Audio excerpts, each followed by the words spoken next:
Hi, ಹೇಗಿದ್ದೀರಾ? ಎಲ್ಲರೂ ಚೆನ್ನಾಗಿದ್ದೀರಾ ಅನ್ಕೊತೀನಿ.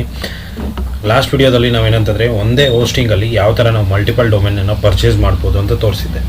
ಸೊ ಇವಾಗ ಪರ್ಚೇಸ್ ಮಾಡಿರೋಂಥ ಡೊಮೇನ್ ಏನು ಮಾಡಿರ್ತೀವಿ ಅಲ್ಲ, ಸೊ ಅದಕ್ಕೆ ನಾವು ವರ್ಡ್ ಪ್ರೆಸನ್ನು ಯಾವ ಥರ ಇನ್ಸ್ಟಾಲ್ ಮಾಡ್ಕೋಬೋದು ಅನ್ನೋದನ್ನು ಎಕ್ಸ್ಪ್ಲೇನ್ ನಿಮಗೆ ಮಾಡ್ತಾಯಿದ್ದೀನಿ. ಸೊ ವಿಡಿಯೋನ ಕೊನೆವರೆಗೂ ನೋಡಿ. ಇಷ್ಟ ಆದರೆ ಒಂದು ಲೈಕ್ ಮಾಡಿ, ಚಾನಲ್ಗೆ ಹೊಸದಾಗಿರೋ ದಯವಿಟ್ಟು ಸಬ್ಸ್ಕ್ರೈಬ್ ಮಾಡೋದನ್ನು ಮರಿಬೇಡಿ. ಸೊ ಇವಾಗ ನೀವು ಏನು ಮಾಡಬೇಕಂತಂದರೆ ಮೊದಲಿಗೆ ಹೋಸ್ಟಿಂಗರನ್ನು ಲಾಗಿನ್ ಆಗಬೇಕು. ಸೊ ಹೋಸ್ಟಿಂಗನ್ನು ಯಾರೆಲ್ಲ ಹೊಸದಾಗಿ ಪರ್ಚೇಸ್ ಮಾಡಬೇಕು ಅಂದ್ಕೊಂಡಿದ್ದೀರಾ, ಸೊ ಲಿಂಕ್ ನಿಮಗೆ ಡಿಸ್ಕ್ರಿಪ್ಷನ್ ಸಿಗುತ್ತೆ, ಹೋಗ್ಬಿಟ್ಟು ಪರ್ಚೇಸ್ ಮಾಡ್ಬೋದು. ಯಾಕಂತಂದರೆ ಎಕ್ಸ್ಟ್ರಾ 10% ನಿಮಗೆ ಡಿಸ್ಕೌಂಟ್ ಸಿಗುತ್ತೆ. ಅಂತಂದರೆ ಏನು ವ್ಯಾಲ್ಯೂ ಬಂದಿರುತ್ತೆ ಅದ್ರ ಜೊತೆಗೆ ನಿಮಗೆ 10% ಡಿಸ್ಕೌಂಟ್ ಸಿಗುತ್ತೆ. ಸೊ ಅದಕ್ಕೋಸ್ಕರ ನೀವು ಪರ್ಚೇಸ್ ಮಾಡ್ಬೋದು, ಲಿಂಕ್ ಡಿಸ್ಕ್ರಿಪ್ಷನಲ್ಲಿ ಸಿಗುತ್ತೆ. ಸೊ ಇವಾಗ ಏನಂತಂದರೆ ನೀವು ನಿನ್ನೆ ಯಾವ ಥರ ಪರ್ಚೇಸ್ ಮಾಡೋದು ಅನ್ನೋದನ್ನು ನಾನು ನಿಮಗೆ ತೋರಿಸಿದ್ದೆ ಲಾಸ್ಟ್ ವಿಡಿಯೋದಲ್ಲಿ. ಸೊ ಪರ್ಚೇಸ್ ಕೂಡ ಆಗಿತ್ತು, ಪೇಮೆಂಟ್ ಕೂಡ ನಿಮಗೆ ಲೈವಲ್ಲಿ ನಾನು ಮಾಡಿಬಿಟ್ಟು ಪರ್ಚೇಸ್ ಮಾಡಿದ್ದೆ. ಸೊ ಇವಾಗ ವರ್ಡ್ ಪ್ರೆಸನ್ನು ಯಾವ ಥರ ಇನ್ಸ್ಟಾಲ್ ಮಾಡ್ಕೊಳ್ಳೋದು ಅನ್ನೋದನ್ನು ಕಂಪ್ಲೀಟಾಗಿ ನಾನು ನಿಮಗೆ ತೋರಿಸ್ಕೊಡ್ತೀನಿ. ಸೊ ವಿಡಿಯೋನ ಕೊನೆವರೆಗೂ ನೋಡಿ. ಇಲ್ಲಿ ಫಸ್ಟ್ ಏನಂತಂದರೆ ವೆಬ್ಸೈಟ್ಸ್ಗೆ ಕ್ಲಿಕ್ ಮಾಡ್ಕೊಳ್ಳಿ. ಸೊ ವೆಬ್ಸೈಟ್ಸ್ ಮೇಲೆ ಕ್ಲಿಕ್ ಮಾಡ್ಕೊಂಡ್ರೆ ಅಂತಂದರೆ ಎಷ್ಟು ವೆಬ್ಸೈಟ್ಸ್ ಇದೆ ನೋಡಿ, ಅಷ್ಟು ವೆಬ್ಸೈಟ್ಸ್ಗಳು ಇಲ್ಲಿ ನಿಮಗೆ ನೋಡೋದಕ್ಕೆ ಸಿಗುತ್ತೆ. ಸೊ ಸಬ್ ಡೊಮೇನ್ ಆಗಿರ್ಬೋದು, ಅದೆಲ್ಲ ನಿಮಗೆ ನೋಡೋದಕ್ಕೆ ಸಿಗುತ್ತೆ. ನೆಕ್ಸ್ಟ್ ಇಲ್ಲಿ ಆ್ಯಡ್ ವೆಬ್ಸೈಟ್ ಅಂತ ಇದೆ, ಅದ್ರ ಮೇಲೆ ಕ್ಲಿಕ್ ಮಾಡ್ಕೊಳ್ಳಿ. ಅದ್ರ ಮೇಲೆ ಕ್ಲಿಕ್ ಮಾಡ್ಕೊಂಡು ಆದಮೇಲೆ ವರ್ಡ್ ಪ್ರೆಸ್ ಅಂತ ನಿಮಗೆ ನೋಡೋದಕ್ಕೆ ಸಿಗುತ್ತೆ, ಅದ್ರ ಮೇಲೆ ಕ್ಲಿಕ್ ಮಾಡ್ಕೊಳ್ಳಿ. ಸೊ ವರ್ಡ್ ಪ್ರೆಸ್ ಮೇಲೆ ಕ್ಲಿಕ್ ಮಾಡ್ಕೊಂಡ್ರೆ ಅಂತಂದರೆ ಡೈರೆಕ್ಟಾಗಿ ನಿಮಗೆ ಇನ್ಸ್ಟಾಲೇಷನ್ಗೆ ಕರ್ಕೊಂಡೋಗುತ್ತೆ. ಸೊ ಇಲ್ಲಿ ನೋಡ್ಬೋದು, ಈ ಥರ ಕರ್ಕೊಂಡೋಗುತ್ತೆ. ಸೊ ನೀವೇನಂತಂದರೆ ನೀವು ಇಲ್ಲಿ ನಿಮ್ಮ ವರ್ಡ್ ಪ್ರೆಸ್ ಅಡ್ಮಿನ್ದು ಮೇಲ್ ಹಾಕಬೇಕು, ಅದೇ ರೀತಿ ಪಾಸ್ವರ್ಡ್ ಕೂಡ ನೀವು ಇಲ್ಲಿ ಹಾಕಬೇಕು. ಸೊ ನಾನೇನು ಮಾಡ್ತೀನಪ್ಪ ಅಂತಂದರೆ ಪಾಸ್ವರ್ಡನ್ನು ಹಾಕ್ತೀನಿ.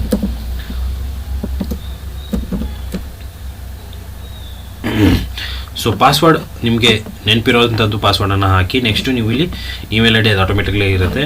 ನೆಕ್ಸ್ಟ್ ಮೇಲೆ ಕ್ಲಿಕ್ ಮಾಡ್ಕೊಳ್ಳಿ. ಸೊ ನೆಕ್ಸ್ಟ್ ಮೇಲೆ ಕ್ಲಿಕ್ ಮಾಡ್ಕೊಂಡ್ರಪ್ಪ ಅಂತಂದರೆ ನಿಮಗೆ ಇಲ್ಲಿ ಯಾವುದು ಬೇಕು ಅದನ್ನು ನೀವು ಇಲ್ಲಿ ಸೆಲೆಕ್ಟ್ ಮಾಡ್ಕೋಬೋದು. ನಾನೇನಪ್ಪ ಅಂತಂದರೆ ಕ್ರಿಯೇಟ್ ಎ ಬ್ಲ್ಯಾಂಕ್ ಸೈಟ್ ಮೇಲೆ ಕ್ಲಿಕ್ ಮಾಡ್ಕೋತೀನಿ. So create A blank site ಮೇಲೆ ಕ್ಲಿಕ್ ಮಾಡ್ಕೊಂಡ್ರಪ್ಪ ಅಂತಂದರೆ ಇಲ್ಲಿ ಡೊಮೇನನ್ನು ಕೇಳುತ್ತೆ. ಸೊ ನೀವು ಡೊಮೇನ್ ಯಾವ್ದು ಪರ್ಚೇಸ್ ಮಾಡಿರ್ತೀರಲ್ಲ ಅದನ್ನು ನೀವು ಇಲ್ಲಿ ಎಂಟ್ರಿ ಮಾಡಿ.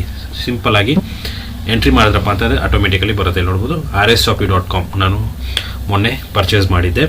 So next install word press ಅಂತ ಇದೆ, ಅದ್ರ ಮೇಲೆ ಕ್ಲಿಕ್ ಮಾಡಿಕೊಡಿ. ಅದ್ರ ಮೇಲೆ ಕ್ಲಿಕ್ ಮಾಡ್ಕೊಡ್ರಂತಂದರೆ ನಿಮಗೆ ವರ್ಡ್ ಪ್ರೆಸ್ ಅನ್ನೋದು ಏನಾಗುತ್ತಪ್ಪ ಅಂತಂದರೆ ಇನ್ಸ್ಟಾಲೇಷನ್ಗೆ ಶುರುವಾಗುತ್ತೆ. ಸೊ ಸ್ವಲ್ಪ ಟೈಮ್ ತೊಗೊಂಡಾದ್ಮೇಲೆ ಆಟೋಮೆಟಿಕಲಿ ಇನ್ಸ್ಟಾಲ್ ಆಗಿಬಿಟ್ಟು ನಿಮಗೆ ಬರುತ್ತೆ. ಸೊ ಇನ್ಸ್ಟಾಲ್ ಆದಮೇಲೆ ನಾನು ನಿಮಗೆ ಅದರ ಬ್ಯಾಕ್ ಎಂಡ್ ಕಂಪ್ಲೀಟ್ ಆಗಿರುವಂಥ ಮಾಹಿತಿನ ನಾನು ನಿಮಗೆ ಎಕ್ಸ್ಪ್ಲೈನ್ ಮಾಡ್ತೀನಿ. ಸ್ನೇಹಿತರೆ ನೋಡ್ಬೋದು, ವರ್ಡ್ ಪ್ರೆಸ್ ಕಂಪ್ಲೀಟಾಗಿ ಇನ್ಸ್ಟಾಲ್ ಆಗಿ ಆದಮೇಲೆ ನಿಮಗೆ ಈ ಥರ ಇಲ್ಲಿ ನೋಡೋದಕ್ಕೆ ಸಿಗುತ್ತೆ.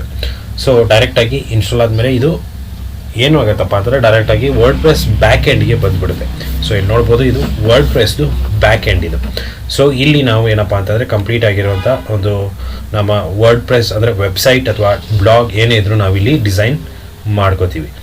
ಸೊ ಇವಾಗ ಏನಂತಂದರೆ ನಾವು ನೆಕ್ಸ್ಟ್ ಏನು ಮಾಡಬೇಕಪ್ಪ ಅಂತಂದರೆ ಇದನ್ನು ನಾನೊಂದು ಆವಾಗಲೇ ಹೇಳಿದೆ ನಿಮಗೆ, ಲಾಸ್ಟ್ ವಿಡಿಯೋದಲ್ಲೇ ಹೇಳಿದೆ, ಇದನ್ನು ನಾನು ಒಂದು ಇ ಕಾಮರ್ಸ್ ಸ್ಟೋರನ್ನು ಮಾಡ್ತಾಯಿದ್ದೀನಿ.